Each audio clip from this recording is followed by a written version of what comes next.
Welcome back to Into the Light, a different life story, my show on YouTube and as a podcast with me, your host, Stefan Neff. Today, I'm so excited to have another guest with me, and this guest is Lydia Knorr. Lydia Knorr comes straight from Whistler, British Columbia, and it is an amazing place, and certainly a place I one day want to visit. And that says a lot from someone who has been around the world and is now living in a fantastic place called New Zealand. And you guys, hopefully soon this COVID stupid thing is over and you guys can come visit us again, because life is too short. Make the most out of it and come here. And making the most out of your life, that's exactly what Lydia has excelled in. Lydia is a woman who, like me, has had more than her fair share of trauma, and like me, has been a very successful empty wine bottle collector. So that is, and that takes a lot of work. I mean, we will talk about that. So here she is, but she has changed her life, and she asked herself this crucial question: who do you want to be when you grow up? And it doesn't matter when you ask yourself this question in your life. It doesn't matter if you're 17 or 70. It is important that you find your authentic you. And that's exactly what Lydia has become a master in. Lydia, I'm so pleased that I've got you here on my show. Thank you. Thank you so much. It's amazing to be here. Yes. And worlds apart, but kindred spirits, I think, in our journeys. Yes. Oh, yes. Oh, yes. And isn't it bizarre, because we all come from such different backgrounds? Some of us have two XX chromosomes. Some of us have a Y thrown in. Doesn't really matter, because alcohol is such a beautiful ninja molecule, such a beautiful wrecking ball. It is the great equalizer. It doesn't care if you're rich or poor, boy or girl, or in between. It just wrecks everything. It's great. Well, but it certainly has that capacity to do that for sure. I think the other way in which we're all connected, though, Stefan, and I've actually heard an analogy drawn between alcohol and spirit, and I think we're all connected by our inner spirits on some universal, big, energetic level. And I've had it referenced that alcohol is called spirits for a reason, because your spirit is hungry for something and it's not being fueled or filled, and therefore that's where alcohol comes in. Interesting. Worth pondering.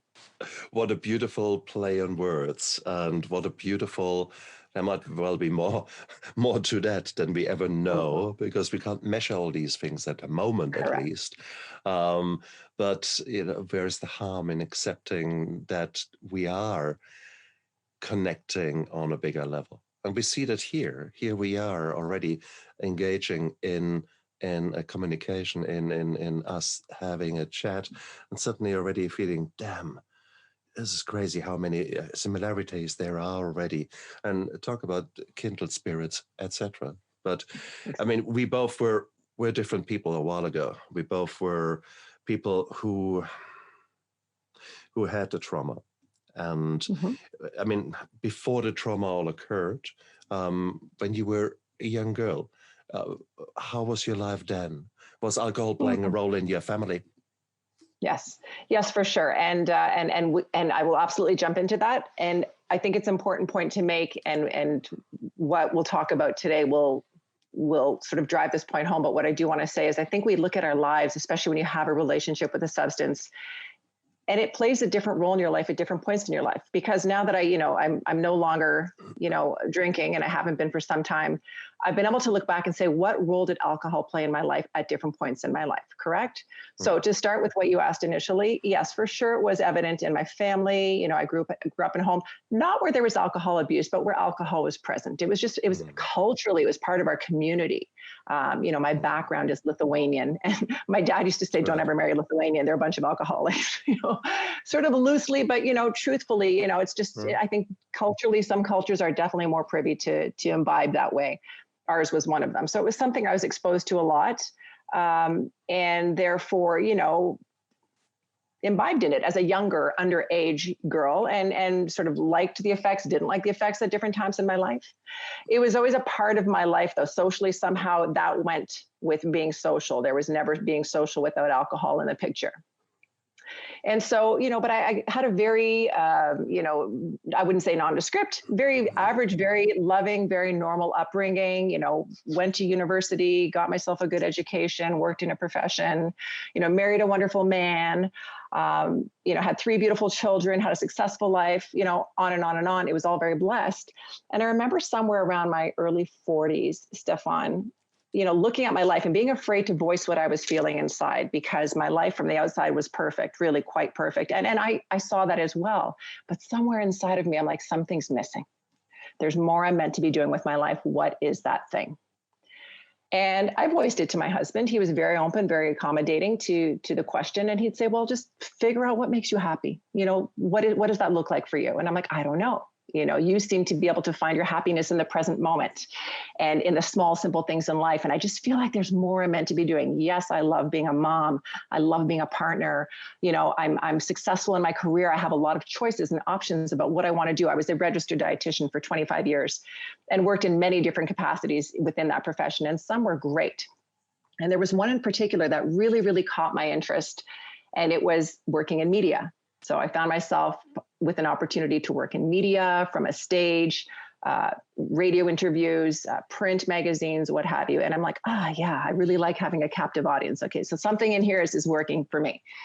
But very soon, into that part of the career, as much as nutrition and health and well-being were important, and I lived that, I walked the talk, I was always eating clean and physically active. There was something, I wouldn't say that wasn't authentic in the messaging, but there was something more. It wasn't resonating with me on the level that I wanted it to. So fast forward, my husband's got a busy career of his own as well.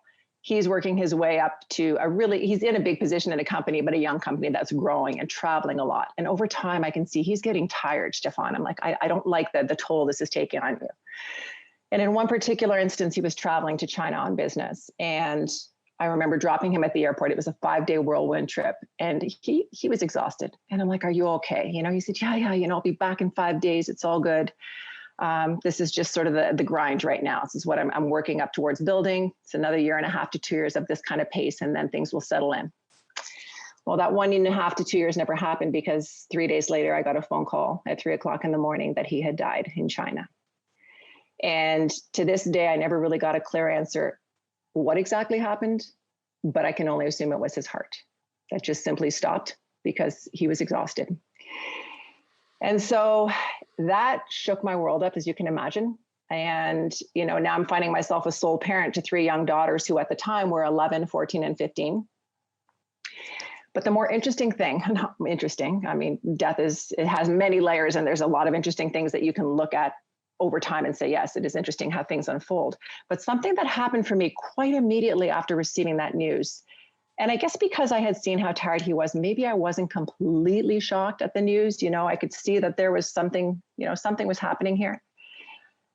But there was this immense, immense gratitude that came over me. Like, I can't even explain it. I just felt this immense love and connection to him, and this gratitude for everything that we had created in this life. And you got to remember now, I'm this woman who just a few months back was saying, something's missing in my life here. And he's saying, figure it out, do what makes you happy.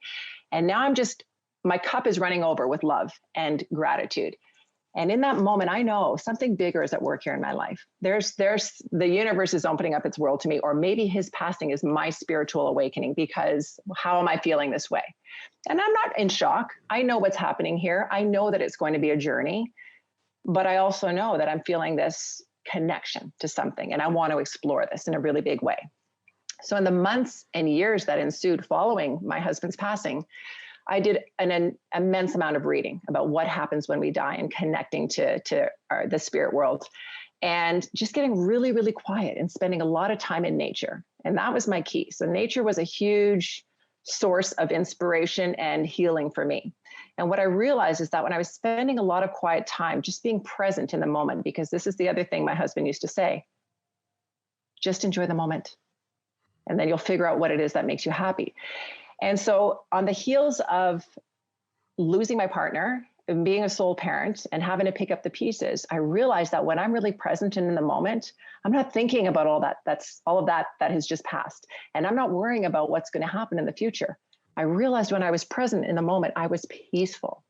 And guess what happened? I went, oh my God, that's what I need to do to be happy, is just to find that inner peace and find a way to covet it and hold on to it and nurture it.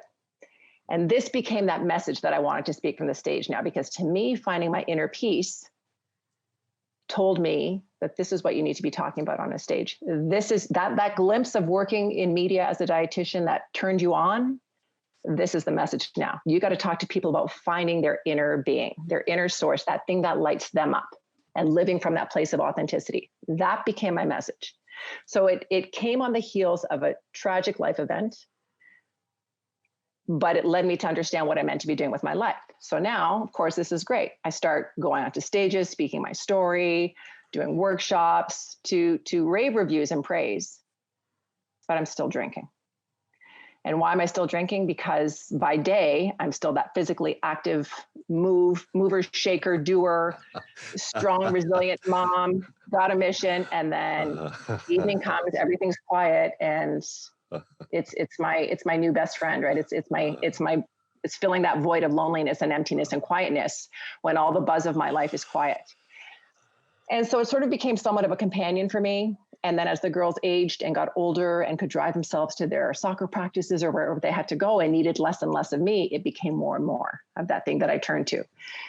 So I would say at different points in my life, yeah, did it fill a void? Did it become habitual? Toward the end, I would absolutely say it was habitual, because I still lived that life of the woman who was healthy, physically fit. I mean, literally, I would go for a run in the morning, Stefan, and I'd say, you're such a Jekyll and Hyde. By day, you are so solid and grounded and strong, and you walk the talk, and you are everything everybody sees you as. And by night, you're a different person. And it never ugly. Like, it didn't turn ugly or brutal or nasty. But here's the thing. People always say, what was your rock bottom? What was your moment where you just said, I've got to quit? Didn't happen for me. And I knew it wouldn't happen for me because I had that strong sense of self-awareness within myself that it's not going to take a rock bottom. I don't know. It's just something's going to happen one day. I'm going to wake up and say, I've had enough. And I think the enough looked like this. For me, it was knowing that my children have one parent only. And even though now they're older, they're 20, 22, and 24, but they still need that person that gives them a sense of stability, that person that they can always look up to, talk to, that it's that voice of reason and wisdom.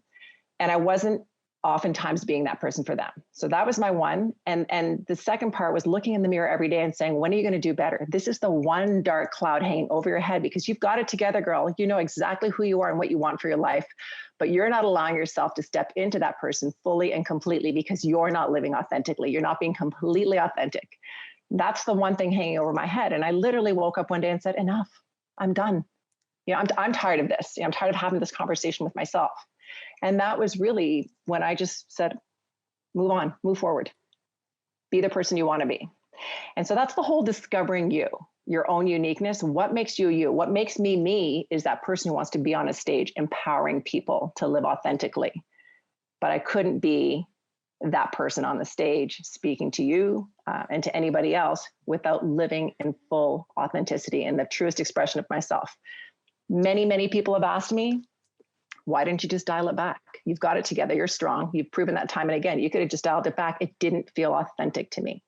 In order for me to live in the way that feels authentic to Lydia Knorr and to serve my higher purpose in this lifetime, it doesn't factor into my life, period.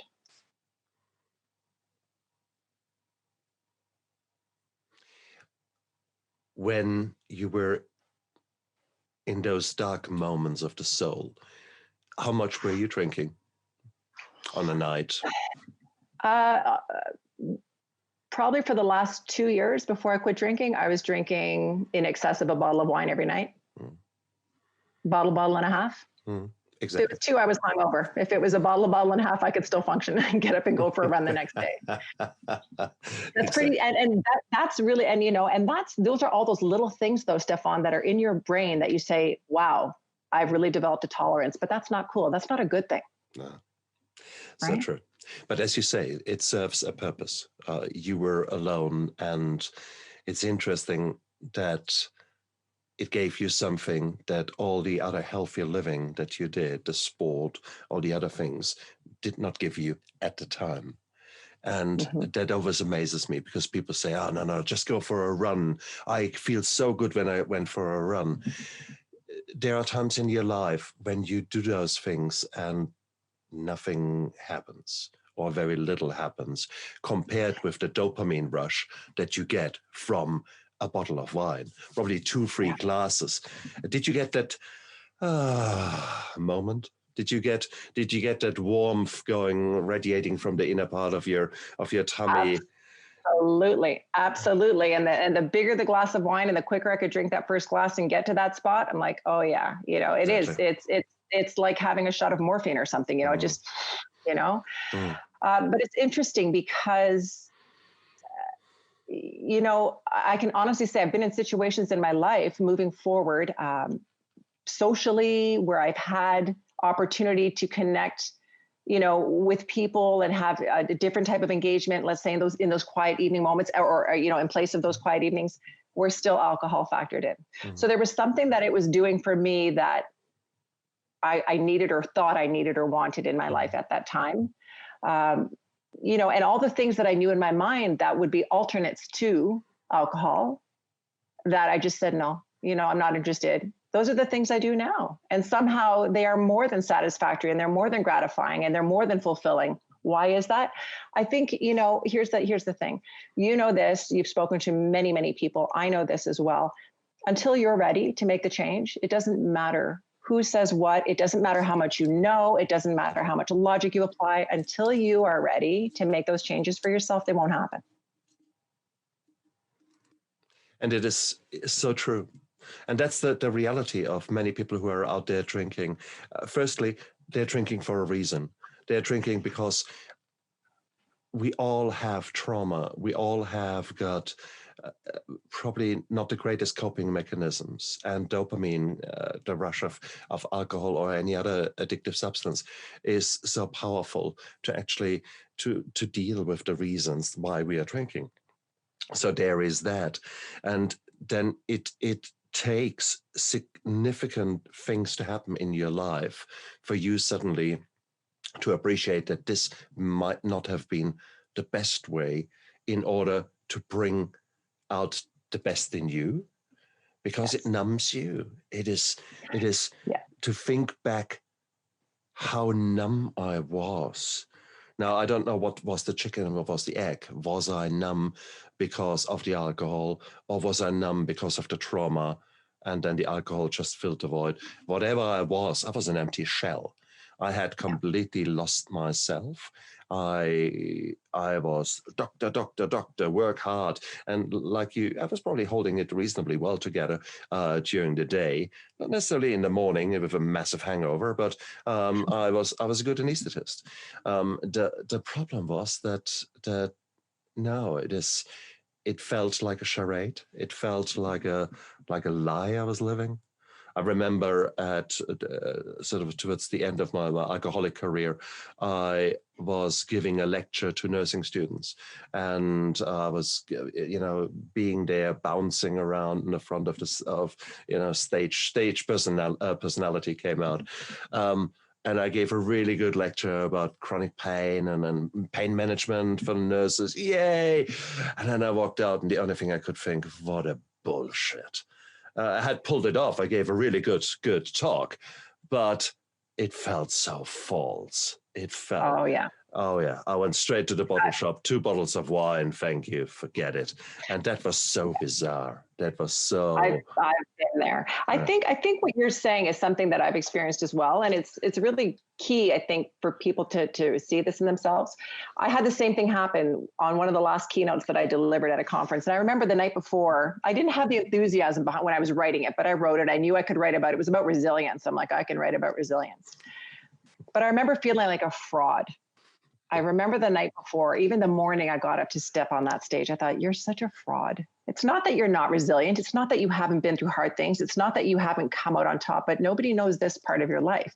So you haven't really come out on top. But I think the key is what you're saying, Stefan, and it's part of what's leading you to this place you are now of sobriety, and myself as well. You were very self-aware. A lot of people are in denial. So if you're self-aware and you accept that you're not living a life that's authentic to who you are, then that's a really big step. And I want to tell you this, we talk about trauma and there's a lot of reasons behind why we do what we do. I can't tell you, I didn't have trauma in my life. I had exposure to substance. I was surrounded by it in my upbringing. But listen, I know a lot of people in my similar community and stage of life, or people that I grew up with who didn't drink the way I drank. So why did I? Something that's interesting, and it comes back to what I think for myself personally in terms of that whole spirit piece, and your spirit is yearning for something. I saw an interesting talk once, and the gentleman giving the talk spoke of alcoholism or substance abuse. And he said, the opposite of addiction is not sobriety. He said, the opposite of addiction is connection. So people are disconnected either to the world or even more importantly to themselves. When you're disconnected from who you are, it's a way of escaping either who you are or your past traumas, as you say, or just not even being interested in knowing. I think the sad part is I've seen people who don't even know who they are. And I think if they did the work to find out who they are, and this is my whole point about discovering you. And my platform isn't speaking to people who have abused alcohol. My platform actually came from that place of being that restless midlife wife, I called it, who was looking for that something more. Those are the people that, I think I really want to target, because there are so many out there. And a lot of them will turn to alcohol just because of boredom.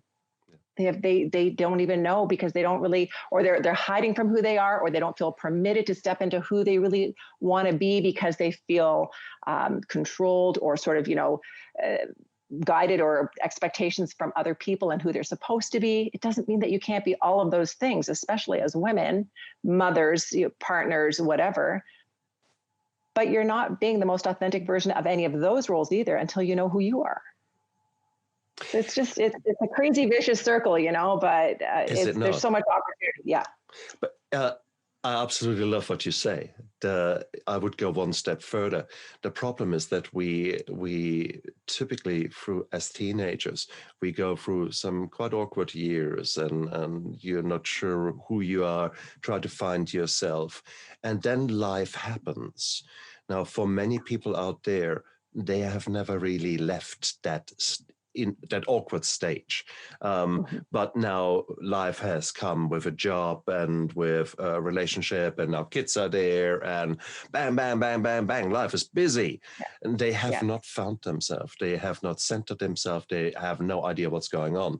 And then suddenly they are in a stage in their life, and suddenly things start hurting a little bit, and they are no longer so I don't know, sexually active, or everything is fine and everything is hunky dory when you're young. No, suddenly things are changing, and that's I see a lot of people like that who have never found themselves, and who are therefore struggling. So again, you could say chicken, egg, etc. It is, the bottom line is it's very multifactorial. It's the proverbial onion. It has so many layers. It's no longer funny. And I guess Agreed.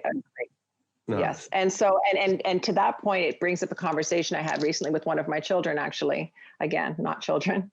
And I said, my advice to you, and I didn't do it, as a parent, and because I sort of carried over a lot of the way I was parented to my parenting, loosened up a little bit with another generation. But, I said to my kids, however your kids want to express themselves, allow them to. However they want to be creative, whatever freedom of expression, let them be that person, because ultimately whatever that turns them on when they're little is going to somehow show up again in their lives. And the reason I say this is because when I started writing, Stefan, for this book that I was an author in, I started doing some memoir writing, looking back at my life as a young girl. And as a young girl, I used to spend hours and hours in my parents' basement singing. Okay, I would sing to these powerful female vocalists, Barbra Streisand, Cher, Olivia Newton-John, whoever, envisioning myself as one of those people. So what did I say to you at the start of this conversation? I found my sweet spot on a stage. Okay, so I knew I need to use my voice. So my calling in this lifetime is to use my voice somehow. Yeah. And to use it to empower. But that was with me from the time I was small, right? But I never made that connection until I started writing. Journaling has been an incredible source of therapy for me, and learning and growing, because I'm understanding more as I connect the dots to times when I was little and where I kind of went in my career when I was lit up in my career, and the things that really resonated with me, all the threads, are woven right through. So I say, to your point about, those awkward years as a teenager, and those are probably the most important years to really encourage young people to just figure out what lights them up. And everybody has a creative side of some way, sort of or another, whether it's writing or music or art, drawing, whatever it is. There's some creativity in all of us. And that's usually the thing that, if you honor it and if you can really flush it out, is the thing that hopefully maybe you find a purpose in your lifetime, a career in, and that will be that piece that will dissuade you and discourage you from going down the path of quieting that voice inside of you down. And if we foster that, if we foster these little budding moments of something, I mean, you don't know which seed really starts to plant or to grow. I've planted many seeds with my children. In reality, every school term they did something else. It was frustrating for me as hell. They did little ripper rugby, they did cricket, they did, you name it, they did it. And they did it for about 5 minutes. And I'd spend, I don't know how many $100 on equipment, and then that was it. Thank you very much. But you do not know what seeds you really plant and what will grow. Thinking back in my own life, I mean, I was doing lots of martial arts at one stage, and that love affair with martial arts remained to this day. At one stage, I studied circus arts, tightrope, flame throwing out of your mouth and things like that. Good fun. I did that for a year. And I'm still from now and then take the juggle balls out and actually get a real buzz out of it. So stuff like that, you don't know what will stick. So parents, please do not get frustrated with your children being sort of butterflies flitting from one thing to the other. It is what it is. And by some fluke of energy, something will take hold, and suddenly that will grip them. And it might come out when they're 40, and they're forever grateful that you dragged them to these piano lessons. And right, there you agreed. are. And that's that balance that we try and find as parents too. Parents, don't be so hard on yourselves, because parents try and expose their kids to so many things.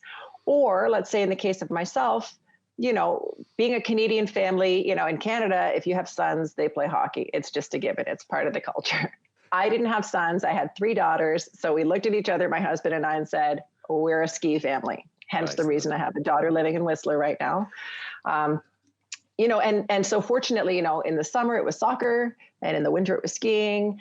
And all 3 did all, and not everybody loved it as much as the other sibling. I had the one who lives in Whistler now, who was she was my sporty spice. She did competitive soccer and competitive skiing, but they're all, it gave them, they gave them so many good lessons which they can all take away from in terms of team sport and individual sport and fresh air and being in the mountain air and all of that.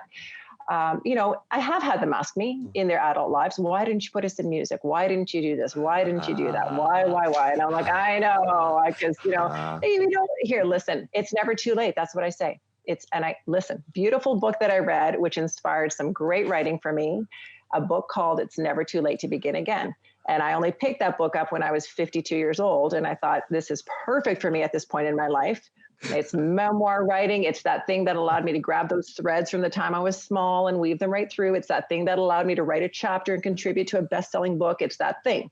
So it's never too late to begin again. So you go take music. I'm not stopping you. Go do it now. Go buy yourself a little keyboard and tinker around. I understand, but it's also easy for the kids. Parents, don't let them throw too many darts at you, right? Because they're going to be, why didn't you? Why didn't you? I mean, I did many things wrong in my life, but exposing my children to various things, no, I didn't do that wrong.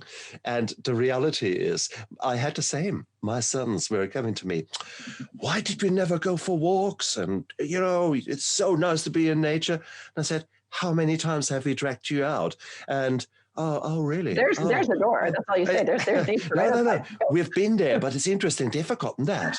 They've forgotten all the things that we put in there. So when they throw darts, just put that big shield up and say, That's it. actually, that shield, can you see it's a mirror? Have a look in there. Yeah, That's big, right. Exactly. So don't take all the guilt. It's so easy for us parents to fall in that guilt trap and think, oh my God, I'm a bad parent. Well, yeah, especially if you have been drinking, especially if you have been suffering from mental health problems, because yes, you are not your best self. You might have right, not even found that person, but it right, was what it was. And I think that is so yeah, important to realize. It was what it was, and whatever happened in your past, good or bad, has formed you to the person that you are now. And correct. this launching pad where you are now, because you're listening to that, because you're ready to change. You're listening to that because you feel not satisfied in where you are right now in your life. And that is the most powerful place. You're uncomfortable in your skin.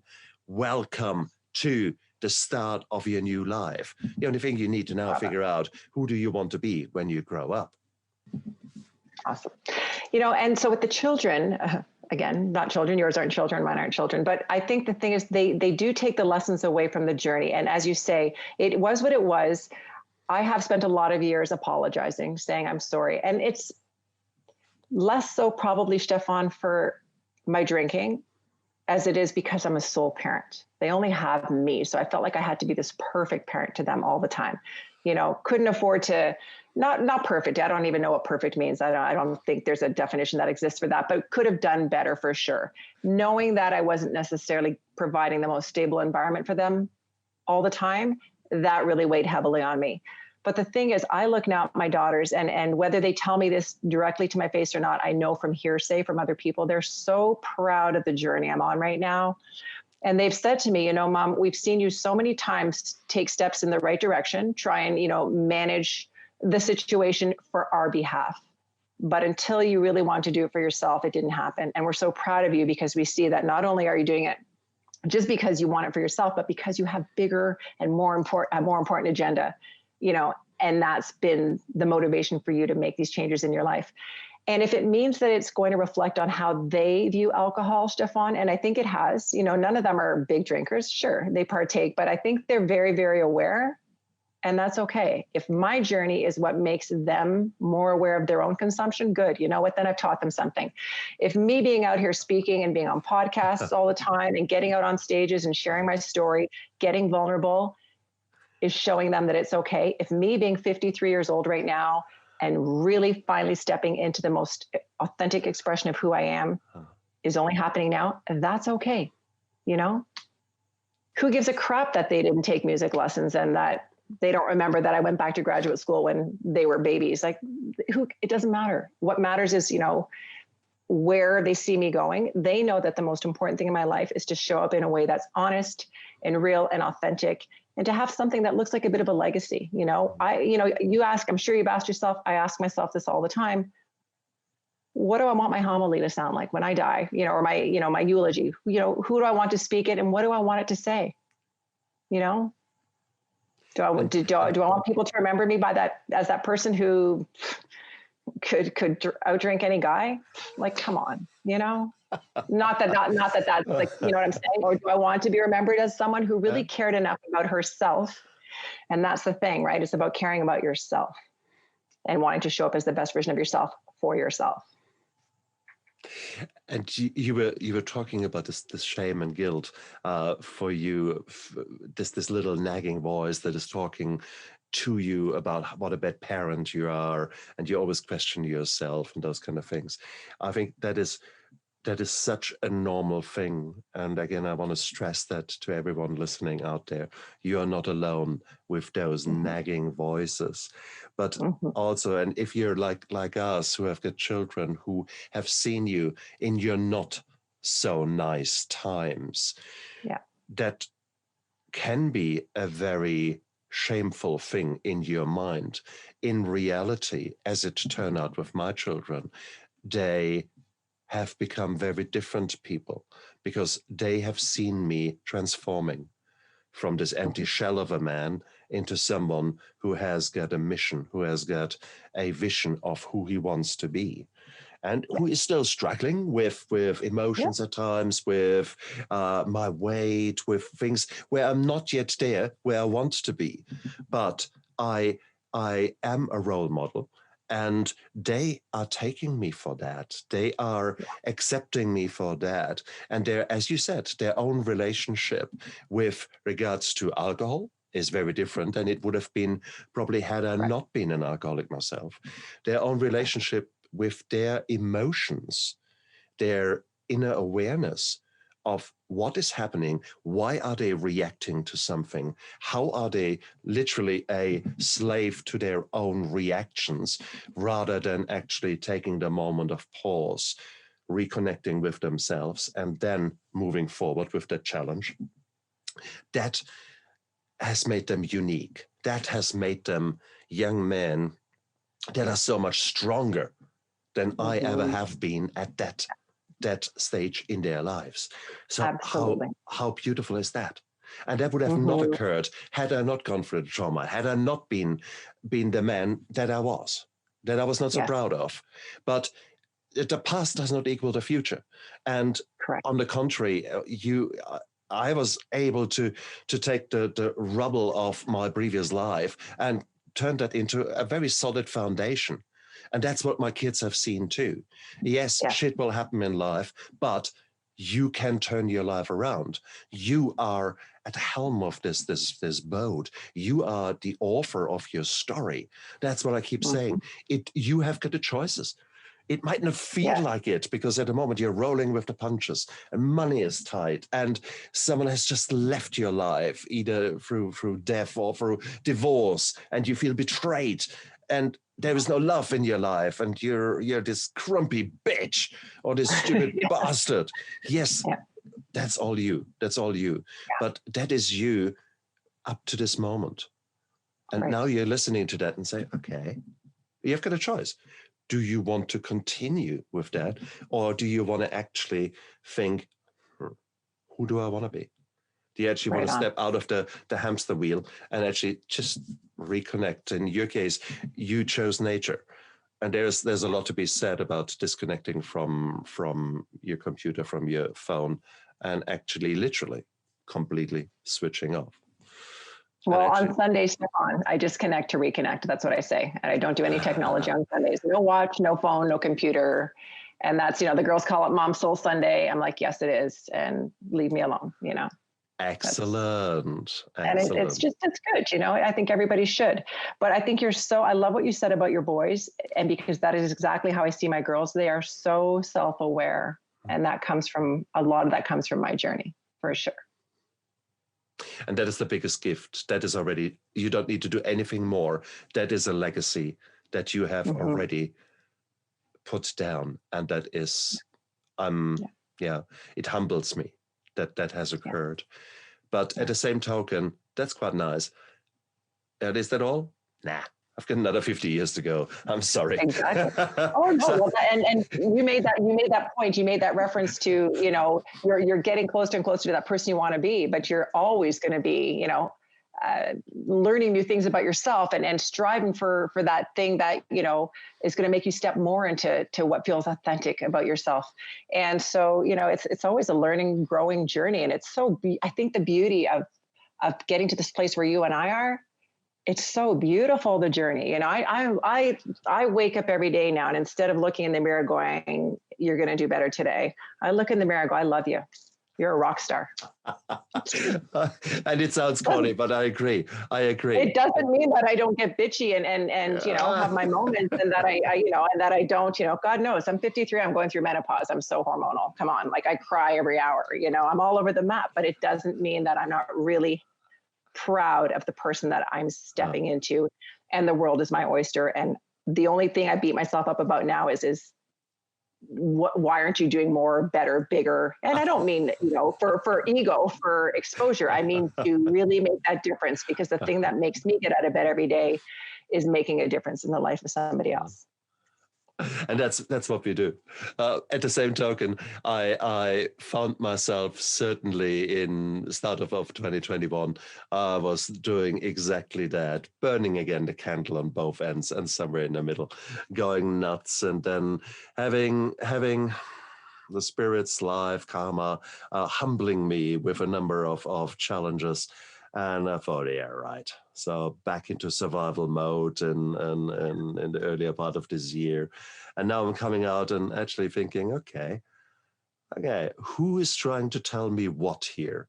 Who is trying to tell me that I really need to love myself? And that includes also everything in moderation, even my desire to do another show, to write another book, to do all those beautiful things. Sometimes you just have to give yourself permission to just lie down and sleep, to disconnect. But I'm not sure how if you then cram everything that you want to do on a Sunday that has not electronic roots, if you then cram everything in there. So I think I'm that boom or bust guy, and I think I will be till the very end, and I need to manage that. It is. That's who you are, and that's part of discovering you. That's your own uniqueness, right, Stefan? So for myself, I know that things will flow very organically for me, and that doesn't mean that I don't have goals and things that milestones I want to achieve. But it's also understanding that, it's going to show up the way it's supposed to for me, and it will. Whatever I want to get done in this lifetime, it will happen. I can't tell you whether it's going to happen in the next week or 2 weeks or the next year or 10 years, but it will happen. Which is beautiful. Oh, it's beautiful. Lydia, it is amazing to listen to you. It is heartwarming that there were some very similar experiences and some very similar outcomes in the way of our thinking and our outlook towards life. So I love to listen to your voice. If other people are attracted to what you're saying and want to know more about you, how can they get hold of you? Oh, I hope they do. They can find me on my website at lydiaknorr.com. They can find me on my Instagram at discovering you. Either of those platforms, you can connect with me. That's fantastic. And I'd love to hear from all of your listeners. Look down there into the description of the video and of the podcast. Lydia's details are down there. And whilst you're looking down there, there's that little subscribe button. So you might as well hit that subscribe button. And then whilst you're there thinking about subscribing, you might as well think, maybe I should tell all my mates about this fantastic show that is happening here. No, I'm kidding. Okay, I'm blowing my own trumpet here. But hey, if I don't do it. So go out there and spread the word, because Lydia, you are today interview 175, something around that. I've spoken to many, many beautiful people who have all got their unique messages.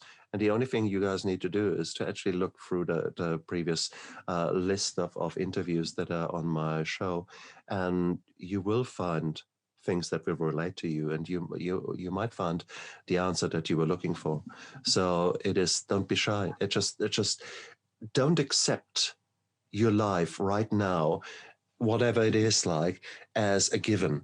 Don't accept that, okay, that's it now. And no, it is not.